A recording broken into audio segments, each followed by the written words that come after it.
呢場有嘢睇啊！約克郡主場陷大波會，實力接近盤口刁鑽。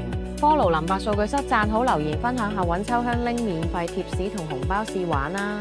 完整詳細數據睇林伯數據室 VIP 貼士區。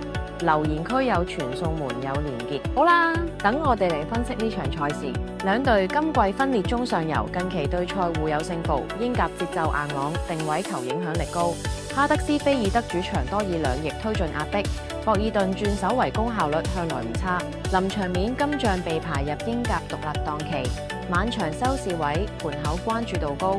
英國本土20點開球 ，Sky Sport 深水方向主客同保守線主勝，或者同進取線博主勝。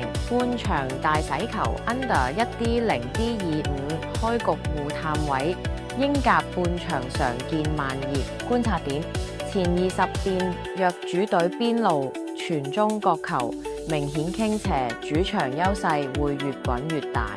若博爾頓反搶成功率高，出球乾淨，後腳反擊會相當致命。